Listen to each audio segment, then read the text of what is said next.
And we welcome you into the Friday walkthrough. Tony Caridi along with Dwight Wallace as we get set for West Virginia against the Jayhawks of Kansas. So, Dwight, the Mountaineers had the off week. They are rested, they are ready, and they've got revenge on their minds as well after last season's loss to Kansas. Meanwhile, the Jayhawks come in. They got a lot going on. Charlie Weiss won't be here. Clint Bowen takes over as the interim head coach. That's a whole lot of soup before we even start playing football. Yeah, it sure is. And I think, how do you prepare for this team? I mean, all of a sudden you just pitch all the tendencies out the window, although it is the same staff. So you got to feel like you've got a little bit of an inkling. But I'll tell you what, you're going to get it's going to be a grab bag. It's going to be tough, I think, especially on our defense. This is a team that with a very athletic quarterback, a capable run game, and they could take the ball and hide it from us. So we want to make sure our defense does a good job getting them off the field. I think that's key.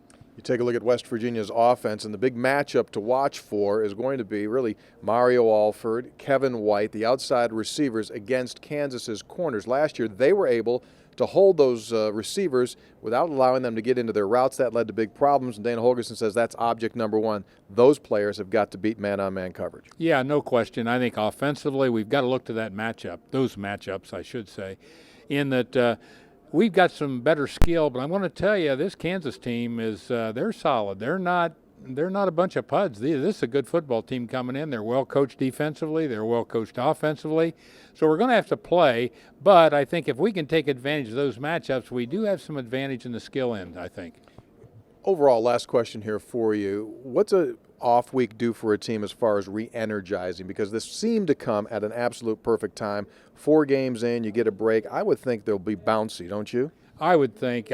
But then you always feel as a coach or a fan, you wonder why they can't be bouncy 12 games, But at the same time, I think a different challenge, certainly to get freshened up, get all the bruises healed, get the bumps. Let's get on and get back to the guy that runs 4.3 can run 4.3 again instead of having to beat you at 4.7. So, yeah, I think that I think the off week is important. It's important for the staff, too, to take an in-depth study of tendencies. We can take a look at ourselves, do a good self-scout, probably add a little bit, probably a couple little wrinkles, gives you a chance to think a little bit more about that. And look kind of down the road a little bit, too, at what's coming up. Not only this game, but down the road in terms of what you might consider adding. So, yeah, a lot can happen, I think, in the off week along with recruiting. Yeah.